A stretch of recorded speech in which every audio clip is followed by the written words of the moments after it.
이 세상의 리더들이라고 하는 분들, 뭐 스승이다, 선생이다, 이제 영어 써가지고 오피니언 리더다, 뭐 이런 말을 해요. 그래서 그분들에게 인생을 어떻게 살아야지 행복할까요? 라고 이제 물어보면 이런 얘기들을 합니다. 단순한 삶을 사세요. 그래야 스트레스를 받지 않습니다. 뭐 이런 얘기들을 자주 합니다. 맞는 말이죠. 단순한 삶을 살 때 우리 인생이 좀 평안하고 스트레스를 덜 받을 수 있습니다. 그런데 그렇습니까? 여러분, 단순한 삶을 사는 게 쉽나요? 그 말 듣는 것 자체가 또 힘들어지지요. 알지요. 그러나 우리 인생을 보게 되면 세상이 우리를 단순한 삶으로 이끌어주지를 않습니다. 만만치가 않아요. 힘들어요. 그렇죠? 자녀들은 부모님 때문에 인생이 단순하지 않아지고, 부모님들은 자녀 때문에 인생이 아주 지끈지끈거리기 시작하고, 그렇죠? 부부끼리는 서로 배우자 때문에 일을 갈기도 하고, 직장에 가면 직장의 동료나 선후배들 때문에 아주 머리가 복잡해지고, 그렇죠? 해결해야 될 일들이 많고, 또 가까운 이웃들 때문에 스트레스가 쌓이고, 그렇죠? 위층은 왜 밤마다 저렇게 시끄러운 것일까? 이러면서 그 층간소음 문제가 있는 집들도 아주 죽을 맛이라고 하지 않습니까? 거기다가 이놈의 돈 문제는 왜 이렇게 끝도 없이 늘 이렇게 닥쳐오는가? 이런 일들도 있고, 월급 타자마자 다음날 다 없어지는 건 도대체 무슨 조화인가? 뭐 이런 일들이 벌어지기도 하고, 또 귀에 들려오는 세상 돌아가는 소식들을 듣자 하니까 우라통이 터져 죽을 것 같고, 뭐 이런 일들이 너무 많은 거예요. 그러니까 내 머리를 단순하게 하고 싶어도 단순해지지가 않는 거예요. 그러니까 나 자신에게도 남들에게도 스트레스를 좀 주지 않으면서 살고는 싶은데 잘 안 돼요. 그냥 가끔 보면 내 속에 또 다른 내가 엄청 많이 있는 것 같아. 그런데 그 또 다른 내가 다 달라. 그래서 서로 맨날 싸워. 그러니까 아주 지끈지끈거리고 힘든 거예요. 착하게 살고 싶은데 잘 안 되죠. 자주 보는 사람들, 가족, 교회, 교우들, 직장 사람들, 늘 얼굴 보는 사람들에게 친절하고 싶은데 잘 안 되죠. 교회 안 빠지고 신앙생활 좀 잘해보고 싶은데 안 되죠. 우리 학생들 공부 열심히 해야 된다는 것도 알고 하고 싶은데 잘 안 되죠. 핸드폰 푹 빠져 살면 안 된다는 거 알고 절제하고 싶은데 안 되죠. 술, 담배, 노름, 게임 같은 것들, 이런 것들 좀 절제하고 싶은데 잘 안 되죠. 화내고 싶지 않은데, 싸우고 싶지 않은데 잘 안 돼요. 정직하게 성실하게 살고 싶은데 잘 안 됩니다. 이거 말하려면 끝도 없어요. 엄청 많아요. 때로는 이것도 저것도 아닌 인생, 이러지도 저러지도 못하는 그런 자신을 발견해요. 이건 공부를 열심히 하는 것도 아니고, 그렇다고 뭐 안 하는 것도 아니고, 노는 것도 아니고, 나에게 맡겨진 일을 정말 기쁨으로 열심히 하는 것도 아니고, 그렇다고 내팽겨 쳐놓고 자유하게 노는 것도 아니고, 신앙생활을 잘하는 것도 아니고, 그렇다고 신앙생활을 안 하는 것도 아니고, 이런 모습이 내 모습일 때가 너무 많은 거예요. 진퇴양난, 앞으로 가지도 못하고 뒤로 나가지도 못하고 이러지도 못하고 저러지도 못하고 어쩌라는 거야. 이런 때가 너무도 많은 거예요. 오늘 본문은요, 인간의 이러한 모습을 한 개인의 탄식으로 지금 대표적으로 보여주고 있는 거예요. 그래서 오늘 본문 속에 나오는 이 나는, 사도 바울이네, 이렇게 할 것이 아니라 이것이 바로 내 모습이구나 라는 생각으로 이 말씀을 받으시면 됩니다. 여러분들이 이 말씀 속에서 여러분 스스로를 찾아내시고 나아가서 나를 향해 선하게 다가오시는 우리 주님을 만나게 되기를 간절히 소망합니다. 아무리 진퇴양난에 빠진 참 답답한 인생일지라도 주님을 만나면 그 인생은 소망이 있습니다. 믿으십니까? 왜냐하면 우리 주님께서 길이요 진리요 생명이 되시기 때문입니다. 이 시간 삶이 복잡한 분 계세요? 마음이 편할 날이 없는 분 계십니까? 지금 내 속에 내가 너무도 많은 분 있어요? 이도 저도 아닌 인생을 사는 것 같은 분, 세상에서 길을 쓰고 열심히 사는데 기쁨은 하나도 없는 분, 이런 분들, 오늘 여러분을 향해서 두 팔 활짝 벌리고 품에 안기 위하여 찾아오시는 그 예수님 깊이 만나기를 간절히 축원합니다. 지난 시간에 들었던 말씀을 기억하십니까? 바울이 로마서 2장 이후부터 계속 7장까지 율법에 대해서 얘기를 합니다. 이런저런 얘기를 하지만은 결국 율법이 안 빠져요. 그런데 듣는 우리에게 어떤 인상을 줘요? 율법이 긍정적이었습니까? 부정적이었습니까? 부정적으로 다가온다라고 했습니다. 그러다가 지난주 본문에서 뭔가 상황이 싹 바뀌는 거예요. 율법은 나쁜 게 아니다라고 사도 바울이 이제 본심을 얘기해 주기 시작합니다. 진짜 나쁜 것은 율법이 아니라 뭐라 그랬죠? 까먹으셨군요. 감사합니다. 한 글자였는데요. 죄라고 그랬습니다. 죄. 7장 7절에서 이런 말을 하지요. 율법이 죄냐? 그럴 수 없다는 거예요. 12절에서는 율법은 거룩하고 계명도 거룩하고 의로우며 선하도다. 아주 극찬을 하는 거예요. 아주 극찬하는 거예요. 그러면서 그 앞에 11절에서 얘기했잖아요. 죄가 기회를 타서 우리가 외운 거예요. 계명으로 말미암아 나를 속이고 그것으로 나를 죽였다. 그러니까 율법은, 그 율법을 이루는 계명들은 너무 좋고 너무 선한 건데 죄가 그것들을 가지고 오히려 나를 아주 망가뜨리더라는 거예요. 나를 죄의 노예로 삼게 만들더라는 거예요. 그래서 오늘 본문에서는 바로 그 율법과 이 죄 사이에서 신음하고 있는 그 한 사람을 보여주는 것입니다. 이 한 사람은 다른 사람 아니에요. 이 한 사람이 바로 저고 여러분인 것입니다.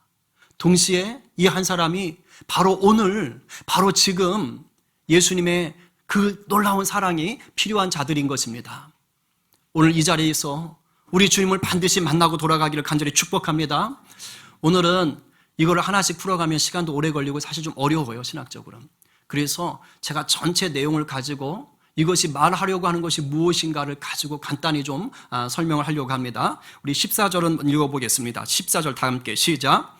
우리가 율법은 신령한 줄 알거니와 나는 육신에 속하여 죄 아래에 팔렸도다. 앞에서 했던 얘기를 다시 한번 하고 있어요. 앞에서 하나님이 주신 율법 자체는 너무 좋다고 그랬어요. 그래서 지금 뭐라 그래요? 또 신령한 줄 안다. 이게 좋다는 거 안다. 이것이 하나님께로부터 왔다는 것을 나는 안다. 그런데 그것을 내가 다 지키지를 못한다. 내가 율법대로 살지를 못한다. 왜? 내 육체가 내가 죄 가운데 팔리는 그 육신 가운데 속해 있기 때문이다. 여러분, 여기에서 말하는 이 육신은 그냥 단순히 이런 몸뚱아리를 얘기하는 것이 아닙니다. 그것이 아니고 죄의 유혹을 받아들이는 내 속에 있는 내 자아예요. 죄가 유혹하면 그냥 그걸 덥석 물어버리는 그런 나의 자아를 지금 저기서는 육신이라고 얘기하는 겁니다. 다른 말로 말하면 신학적으로는 복잡한데 그냥 우리에게 이해하기 쉬운 걸로 말하면 이런 거예요. 예수님이 나의 주인이 되지 않은 상태의 사람. 성령으로 충만하지 못한 상태에 있는 사람. 바로 그런 사람이 육신 가운데 있는 자입니다. 예수님을 믿는다고는 해요. 이 자리에 지금 그렇게 하겠다고 이 자리에 나와 있어요. 그런데 예수님 믿겠다고 나왔지만 내가 힘쓰는 것은 뭐냐? 성경에서 뭐뭐 해라. 성경에서 뭐뭐 하지 마라. 라고 얘기하는 것, 그냥 그거 지키려고 오는 거예요. 지키지도 못하면서. 그냥 그것만 지키면 되는 줄 아는. 아니면 그냥 예수 믿는 것을 어느 정도로 생각하느냐? 도덕적인 사람으로 살자. 더 쉽게 착하게 살자.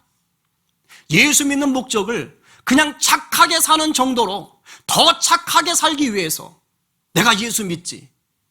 이렇게 생각하는 사람들. 바로 이런 사람들이 육신에 속한 거예요. 왜요? 죄의 유혹 앞에 다 넘어지거든요. 아무리 성경 말씀대로 살아보려고 발버둥 쳐보십시오. 안 됩니다. 그냥 죄를 덥석덥석 물어 제끼는 것이에요. 예를 들까요? 10계명의 10번째 계명이 뭐였습니까? 탐내지 말라는 거였습니다. 이것은 겉으로 드러나기 전의 상태입니다. 세상에서는 죄라고 하지 않습니다. 그런데 율법이 죄라고 했습니다. 성경이 죄라고 했습니다. 교회 나왔더니 탐내지 말라는 게 죄랍니다. 아, 이것이 죄구나. 탐내지 말아야겠구나. 아, 그래, 나는 탐내고 싶지 않아. 라고 얘기를 하는 거예요. 마음의 원함도 있습니다. 그런데 내가 좋아하는 차를 봤더니, 핸드폰을 봤더니, 음식을 봤더니, 액세서리를 봤더니, 이런저런 것들을 봤더니 탐심이 확 올라오는 거예요. 나한테 지금 이거 있어요. 아직 쓸만해요. 그런데 그냥 나도 모르게 저거 살래. 저건 무조건 구해야지. 그냥 탐심 앞에 그냥 내가 덥죽 고개를 숙이고 마는 것입니다. 이렇게 사는 거예요. 누가요? 예수님을 주인 삼지 못하고 성령으로 충만하지 못할 때 그렇게 된다는 것입니다. 달리 말하면 그냥 율법 앞에서만 헤매다 마는 거예요. 이것을 오늘 본문에서는 이런 식으로 표현한 거예요. 내 속에 말씀대로 살고자 하는 내가 있고 또 내 속에는 그 말씀을 어기고 싶어하는 내가 있더라. 바로 지금 그것을 얘기하는 거예요. 근데 문제는 뭐예요? 말씀을 어기려는 내가 말씀을 지키려 하는 나하고 맨날 뭐 하는 거예요? 싸우는 거예요. 근데 누가 이겨요? 말씀을 어기려는 내가 말씀을 지키려는 나를 이겨먹는 거예요. 그래서 힘든 거예요. 그래서 비참한 거예요. 그래서 괴로운 거예요. 이 괴로움을 탄식하며 도대체 나를 누가 구해주지? 이 애통하는 마음을 얘기하는 게 24절인 거예요. 읽어봅니다. 시작. 오라 나는 공고한 사람이로다. 이 사망의 몸에서 누가 나를 건져내랴. 아, 내가 곤고해.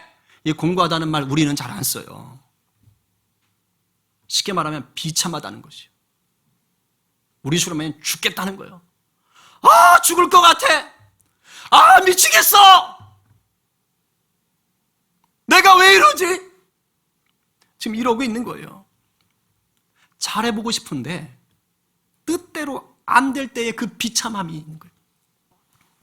잘해보고 싶은데 오히려 정반대의 나쁜 짓을 하고 있는 자기를 봐야 되는 그 비참함. 이도 저도 아닌 자기를 봐야 되는 비참함. 더 무서운 건 뭔지 아세요? 이게 나중에 습관이 되면은요, 아예 견고한 진이 돼요. 그냥 이건 나쁜 거지, 이거 아예 쓰레기통에 집어넣고요, 나쁜 것을 즐기는 자로 살고 있어요. 그러다 문득 이런 생각이 들죠. 내가 미쳤지. 내가 왜 이렇게 사나. 그러면서 사망을 향해 달려가는 자신을 보게 되는 그 비참함. 여러분, 이것은 예수를 믿는 자들만 겪는 것이 아니에요. 예수님을 믿지 않는다는 사람들도 이러한 갈등 경험합니다. 예수 믿지 않을 때는 양심의 갈등이라는 게 있죠. 그러나 예수를 믿으면 뭘로 나타나요? 신앙의 갈등으로 나타나기 시작하는 거예요. 신앙의 갈등. 바클레이 목사님이라는 분이 오늘 본문에 대해서 성경 주석을 썼는데, 오늘 본문에 나오는 이 나는 세 가지의 좌절을 경험하게 된다. 즉, 예수님을 주인 삼지 못한 채, 성령의 충만함을 누리지 못한 채 사는 인간이 운명적으로 맞닥뜨릴 수밖에 없는 비참함이 세 가지가 있다는 거예요. 첫 번째는 지식의 무능함이고요. 두 번째는 결단의 무능함이고요. 세 번째는 진단의 한계가 있다는 것입니다. 제가 이것을 좀 소개하면서 말씀을 좀 풀고 싶어요. 첫째, 지식의 무능함이 있대요. 누가? 예수를 주인 삼지 못한 채 성령의 충만함을 누리지 못한 채 사는 인간은 지식의 무능함, 달리 말하면 율법 지식의 무능함이에요. 율법을 통해서, 성경 말씀을 통해서 이것이 옳은 거야, 이것이 그른 거야, 나쁜 거야 안다는 거예요. 알아요. 근데 그 아는 것을 실천하지 못하는 거예요. 이상의 지식, 이 세상의 지식들 여러분 다 안다고 만약에 우리가 그대로 다 살아낼 수만 있으면, 좋은 건 좋은 대로 가고 나쁜 건 하지 않을 수만 있다면 이 세상은 아주 단순하고 아름다워집니다. 근데 그게 안 돼요. 그렇게 못 살 때가 너무 많습니다. 제가 청년 때 볼링 붐이 일었어요. 그래서 저는 참 운동을 싫어합니다. 또 공 갖고 노는 건 다 싫어해요. 축구 좋아하는 분들 이해할 수가 없어요. 공처럼 비슷하게 생긴 것도 싫어요. 배드민턴도 싫어요. 근데 볼링을 이제 배우는데 제 친구 중에 볼링을 잘 치는 친구가 있었어요. 그래서 나 좀 가르쳐줘. 그래서 친구가 가르쳐줬어요. 일단 공을 잘 선택해라. 네 몸무게 몇? 그럼 너는 요걸 가져라. 그 다음에 손에 맞는 것을 해야 된다. 다 알려줬어요. 그리고 공을 던질 때는 봤지? 화살표 가운데서 세 번째, 네 번째 그 사이로 던져라. 네가 초보니까. 알려주는 거예요. 그 손은 어떻게 해야 되고, 제일 중요한 것, 마지막에 공을 놓을 때 손끝으로 물 수면을 스친다는 기분으로 공을 놔야 된다. 다 그렇게 배우셨나요? 하여튼 그렇게 가르쳐 줬어요. 그 제가 지식 습득엔 또 뛰어나지 않습니까? 오케이, 알았어. 퍼펙트해. 이렇구나. 이러면 완벽하구나. 그래서 그 친구가 보여주는 것입니다. 때로는 이렇게 전화까지 걸어가지고 알려주기도 하고. 그래서 제가 그 지식을 습득하고 이제 지식대로만 하면 되겠구나 하고 공을 딱 붙잡고 그리고 던졌습니다. 어떻게 됐을까요? 스트라이크! 나왔을까요? 똥통이었습니다. 저는 지식대로 했어요. 안 되더라고요. 물론 한참이 지나서야 이제 스트라이크 한두 번 할 수 있었습니다. 그런데 내가 지식을 안다고 해서 그 지식이 내 삶 속에 다 드러나느냐? 그렇지 않더라고요. 여러분, 인간 처세술, 인간 관계술에 대해서 얘기하는 것들을 보면 이런 얘기를 해요.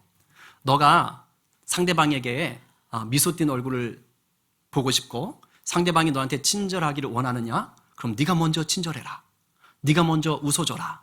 그러면 상대방이 무장해제가 돼가지고 너에게 친절함을 보이고 미소를 보일 것이다. 저희 아파트도 타면 그 아파트에 뭐 광고판 하나 있잖아요. 거기 보면 무슨 그 남자 아나운서가 책을 하나 냈나 봐요. 그러면서 이런 식의 얘기도 막 하고 그래요. 그거 제가 그냥 피식 웃죠. 여러분 해보셨어요? 상대방을 향해서 먼저 인사하고 친절하게 하고 받고 웃어주니까 상대방이 항상 그렇게 얘기하던가요? 안 그럴 때 많죠. 안녕, 반가워요. 뭐래? 이러고 지나갈 때 있어요. 그죠? 제가 오죽하면 인사만 잘해도 먹고 산다고 얘기하겠습니까? 이게 사랑이 넘쳐야 된다는 교회에서도요, 예외가 아닙니다. 예외가 아니에요. 너는 인사하십시오. 저는 지나가겠습니다. 이럴 때 많아요. 친절하게, 반가워요. 어떻게 지내셨어요? 그냥요. 이렇게 맞이할 때도 많아요. 심지어 교회에서조차. 내가 지식대로 한다고 해서 그것대로 안 될 때가 참 많습니다. 또 오늘 본문은 단순히 처세술을 얘기하는 것이 아니라 율법, 하나님의 성경 지식을 알고 그 지식대로 내가 해보려고 해도 지식대로 다 할 수도 없고 지식대로 한다고 해서 그것이 나를 구원해 주지 못한다라고 얘기하는 것이에요. 뭐 지식뿐이 아니죠. 예수 그리스도가 없는 지식은 다 똑같습니다. 우리를 구원할 수 없어요. 주식에 대해서 지식이 많다고 그 주식이 여러분 구원할까요? 죄송합니다. 그렇지 않습니다. 여러분, 진정한 지식은요, 예수가 아니고는 내가 구원받을 수 없다라는 이 비참함을 정확하게 깨닫는 것이 진짜 지식인 줄로 믿으시기 바랍니다. 예수 그리스도만이 우리를 구원할 수 있습니다. 그것은 내 힘으로 나를 구원할 수 없구나. 단순히 성경에 적혀있는 문자를 내가 실행하는 것만으로는 내가 구원받을 수 없구나 라는 것을 정확하게 아셔야 됩니다. 오늘 이 시간에 여러분들께서 예수 그리스도에 대한 지식, 예수 그리스도를 아는 지식 가운데 바로 서기 바랍니다. 내 노력으로, 내 열심으로, 내가 알고 있는 성경 지식으로? No. 예수님과 하나 되는 지식 가운데 서시기를 간절히 축원합니다. 두 번째는 무엇을 말하느냐? 결단의 무능함입니다. 예수님을 주인 삼지 않고 성령으로 충만하지 못한 자의 그 결단이 얼마나 무의미할 수 있는가. 무언가를 우리는 깨닫습니다. 우리가 설교를 이렇게 듣고 좋은 말인데 행해야겠는데 깨달을 수 있습니다. 그러나 그랬다고 그 모든 것들이 다 행동으로 옮겨질 수 있느냐? 그렇지 않지요. 대표적인 사람이 베드로가 아닐까 싶습니다. 예수님이 십자가에 달려 죽기 전날 밤에 제자들에게 이런 말씀을 하십니다. 니네가 다 나 배신할 거야. 그때 베드로가 무슨 말이에요? 라고 하면서 이렇게 얘기를 합니다. 모두 주를 버릴지라도 나는 결코 never 버리지 않겠습니다. 주님을 버리지 않겠습니다. 결단을 합니다. 저 말을 듣고 예수님이 고맙다. 그래도 너밖에 없구나. 이렇게 하셨나요? 아닙니다. 그 베드로 얼굴에다 대고 예수님이 이렇게 말씀을 하시요. 베드로야, 너 오늘 밤 다 굴기 전에 나 모른다고 3번이나 얘기할 거야. 얼마나 당황했겠어요. 그러니까 베드로가 더 기운차게 아주 힘있게 선포를 하는 거예요. 뭐라 그래요? 내가 주와 함께 죽을지언정. 정말 의리 짱 아닙니까? 주와 함께 죽을지언정 주를 부인하지 않는다고요. 얼마나 주먹을 쥐고 얘기했겠어요. 그러니까 그냥 옆에 있던 제자들도 덩달아서 저도요 그러는 겁니다. 근데 우리는 결과를 잘 알죠. 베드로가 예수님과 함께 죽기를 각오하고 죽었나요? 아닙니다. 정확하게 3번 배신자 노릇을 하지요. 결단해도 안 되는 거예요. 베드로 욕할 것이 아니죠. 여러분 가족이나 친구들에게 이런 얘기 또는 이런 얘기를 하거나 들었던 적이 있어요? 내가 이거 안 하면, 내가 이 약속 안 지키면 내 손에 장을 지진다. 내 호적에서 내 이름 판다. 야, 내가 성을 바꾼다. 요즘 우리 아이들식으로 말하면 야, 아이폰 내가 새 건데 내 아이폰을 줄게. 이런 식으로 얘기하는 경우들이 있습니다. 근데 이런 식으로 굳은 결단을 했다고 그 결단을 다 지킵니까? 못 지킬 때 아주 많습니다. 허풍으로 끝날 때도 많습니다. 여러분들이 주님을 향해서 이렇게 결단할 때도 그냥 물거품 될 때 많습니다. 왜요? 내가 날 몰라요. 날 몰라. 내 속에 내가 너무 많아가지고요. 시간이 지나고 환경이 바뀌면 마음이 바뀌어버려요. 작심삼일이란 말이 괜히 있는 게 아닙니다. 야, 내가 이제 신앙생활 잘해야지. 내가 성경 필사 해봐야지. 내가 성경 통독해봐야지. 내가 좀 성도들 보면 웃어봐야지. 내가 먼저 인사해봐야지. 근데 잘 안 돼요. 여러분, 내 자아의 힘으로는 내가 성경에 어떠한 결단을 한다고 해도요, 온전히 이루어갈 수가 없습니다. 아니, 더 정확하게 말할게요. 내가 주님을 의지한다고 해도 내가 마음먹은 결단, 주님을 위한 결단 다 성취되지 않습니다. 이거 아셔야 돼요.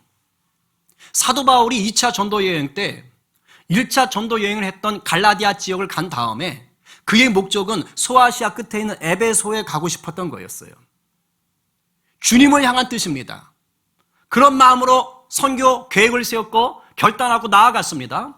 그러나 성령께서 막으시는 거예요.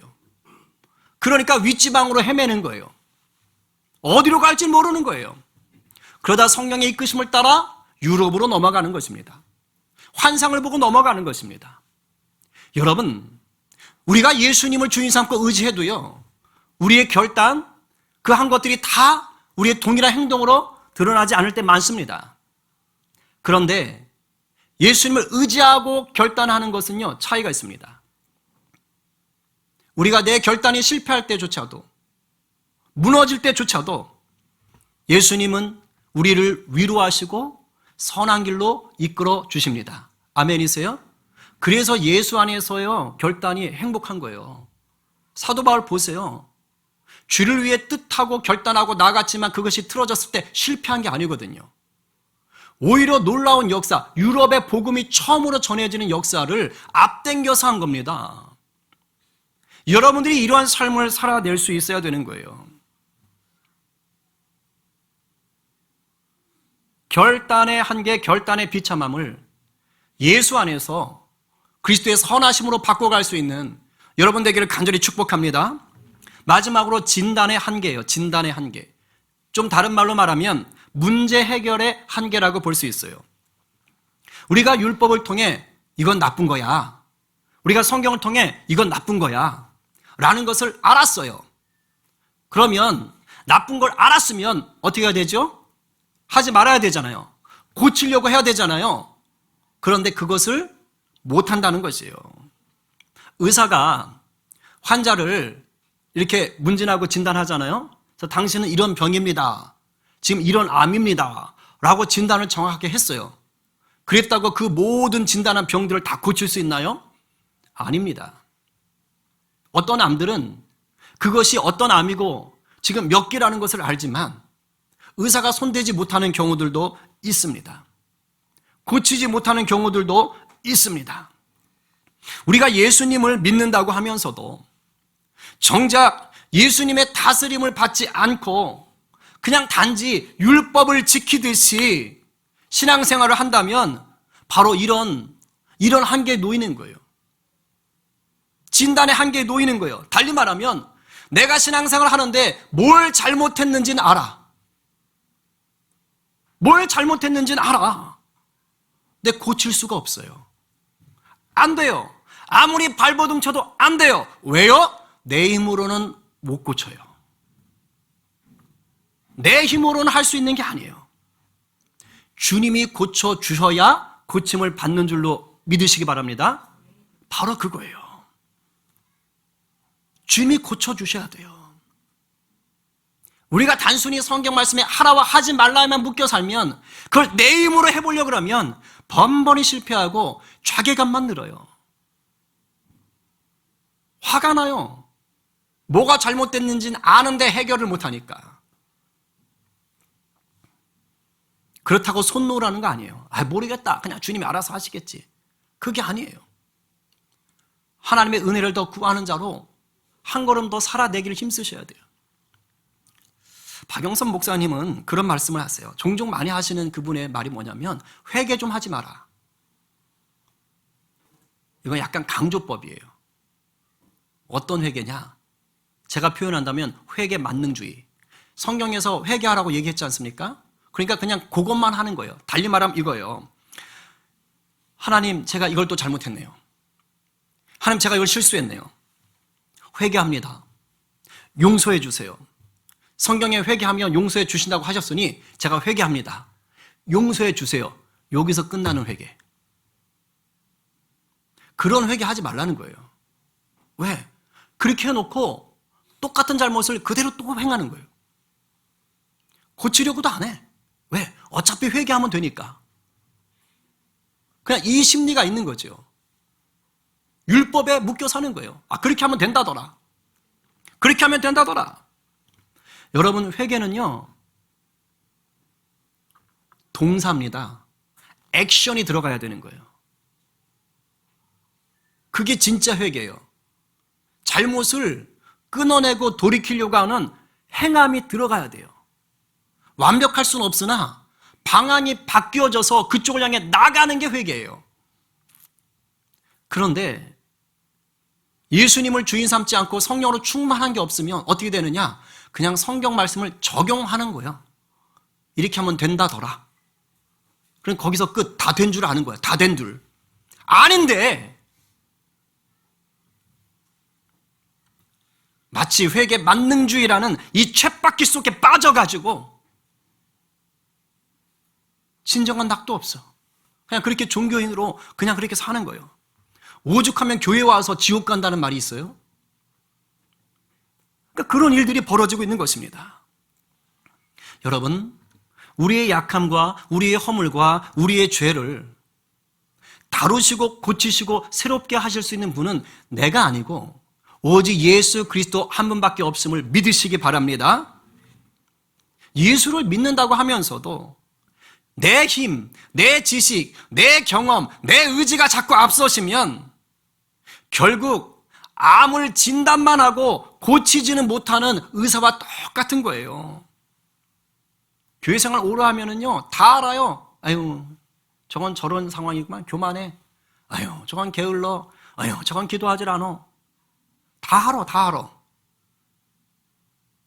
근데 아무런 변화는 없어. 여러분, 이 시간 우리 영혼의 완전한 의사가 되시는 예수님 앞으로 나오시기를 바랍니다. 예수님을 주인 삼지 않았던, 다른 것으로 주인 삼았던 것들을요, 이 시간 십자가 앞에 못 박으시기 바랍니다. 그게 돈이든, 그게 가족이든, 그게 세상의 쾌락이든, 그게 내 취미 활동이든, 그게 세상에서 잘 나가는 것이든, 세상의 성공이든, 아니면 내가 좋아하고 있는 어떤 일이든, 그것이 내 주님보다 더 소중하게 지금 자리를 잡고 있다면 여러분 세팅 다시 하셔야 돼요. 우선순위 바꾸셔야 돼요. 그게 진짜 사는 길이고 그것이 진짜 행복한 것입니다. 십자가 앞에서 삶을 다시 조정하십시오. 하지 말라는 게 아니에요. 우선순위를 바꾸셔야 된다는 거예요. 예수 그리스도가 왕으로 선포되어야 됩니다. 그분이 내 모든 삶의 목적이 되셔야 됩니다. 그럴 때 우리 삶에 진정한 쉼과 평강과 행복이 찾아오는 거예요. 여러분, 시인과 촌장이라는 그 가수라고 하긴 그런데 어쨌든 그룹을 아세요? 하덕규라는 가수가 있었죠. 지금 목사님 되셨습니다. 교수님이기도 하신데 그분의 대표곡이 가시나무라는 곡이에요. 오래됐지만 조성모 씨가 또 리메이크해서 유명해졌고 많은 사람들이 부릅니다. 아마 처음 부분 벌스 부분이 이렇게 돼요. 제가 가사를 읊지 않고 한번 불러드리겠습니다. 저기서 당신을 주님이라고 생각하시면 돼요. 내 속엔 내가 너무도 많아 당신의 쉴 곳 없네 내 속엔 헛된 바람들로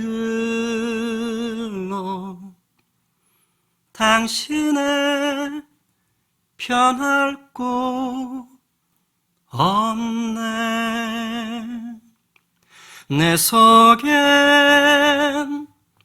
내가 어쩔 수 없는 어둠 당신의 쉴 자리를 뺏고 내 속엔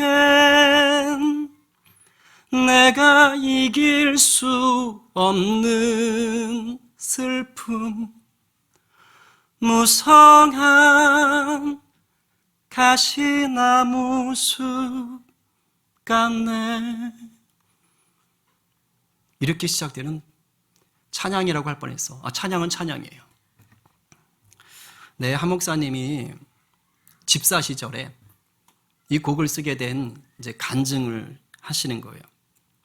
자기가 대학생 때 우연히 라이브 카페에 갔는데 아마추어 노래 경연대회가 열렸대요. 그래서 이분이 그 노래대회에 나갔는데 덜컥 1등을 해버린 거예요. 그래서 이제 라이브 카페 가수로 시작해서 가수의 이제 길을 걷게 된 겁니다. 이때가 1988년이었습니다. 그러니까 87년에 민주화 이제 항쟁이 일어났었어요. 그리고 88년에 정권이 바뀌었는데 쉽게 말하면 그냥 군부 정권이 그대로 이제 들어온 거죠. 그러면서 젊은 대학생의 눈에 비친 모습은 뭐냐면 이건 민주화가 이루어지지 않았나 보다라고 이제 생각을 하게 된 거예요. 그냥 군인이 대통령이 됐으니까 이건 이제 또 이제 계속 독재가 있나 이렇게 생각을 했던 것이죠. 대학생 때니까 아직 20대 아닙니까? 이제 그러면서 울분에 찬 거예요.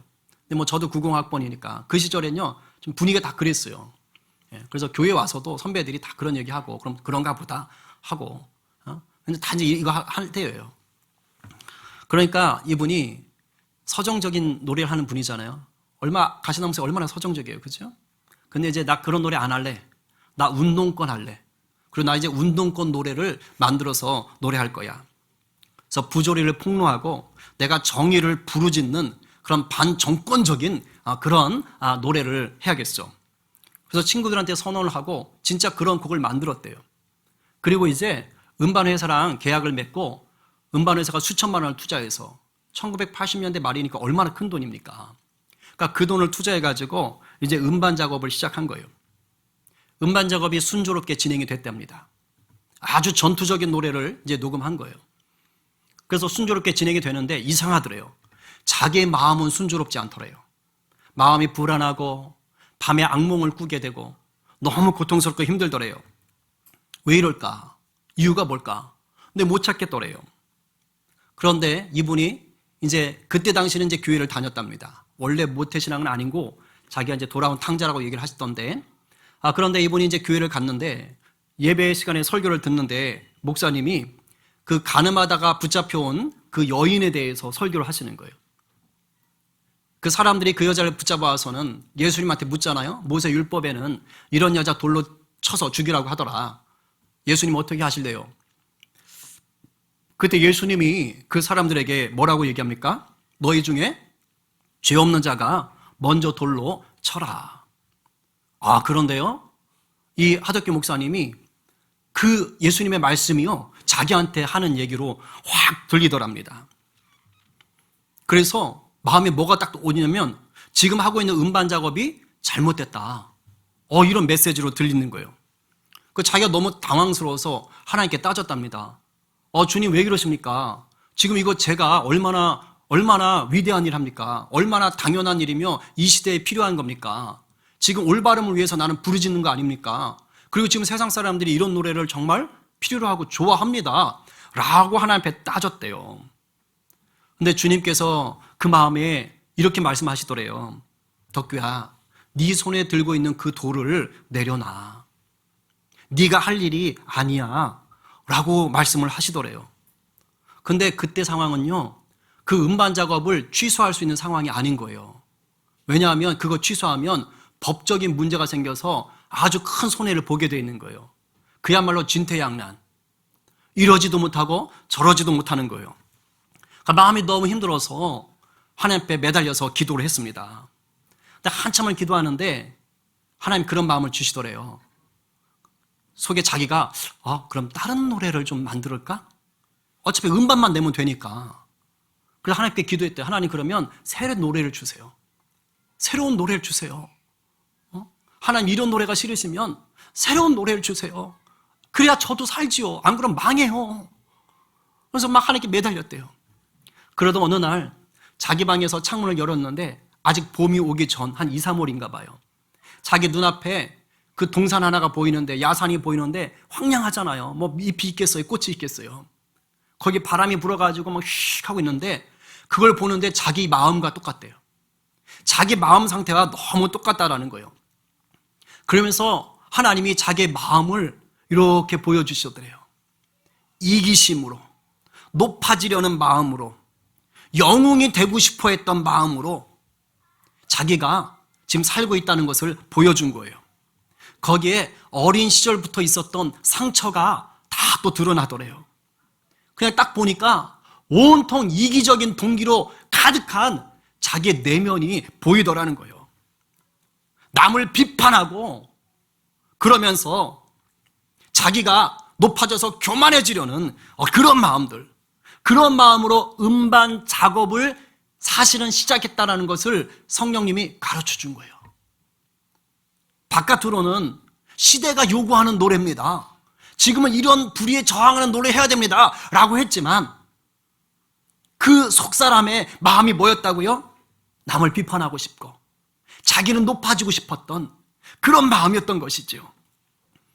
그런 황량한 자기의 내면을 바라보는데 그 속에 어떤 한 사람이 피 흘리며 서 있는 것 같은 그러한 영상이 싹 지나가더라는 거예요.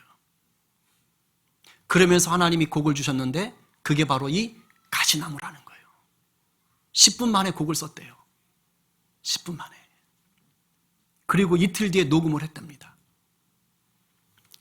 이분이 이 곡을 하나님 주셨을 때 혼자서 그거를 부르면서 하루 종일 울었다 그래요. 사람들은 이것을 대중가요로 알지만 사실은 이분은 뭘로 쓴 거예요? 자기의 신앙 고백을 담은 찬양으로 썼던 거예요. 이 한 목사님이 이 노래를 통해서 정말 말하고 싶었던 메시지가 뭔지 아세요? 예수 없는 인생은 그 속에 수많은 나와의 싸움만 있을 뿐이다.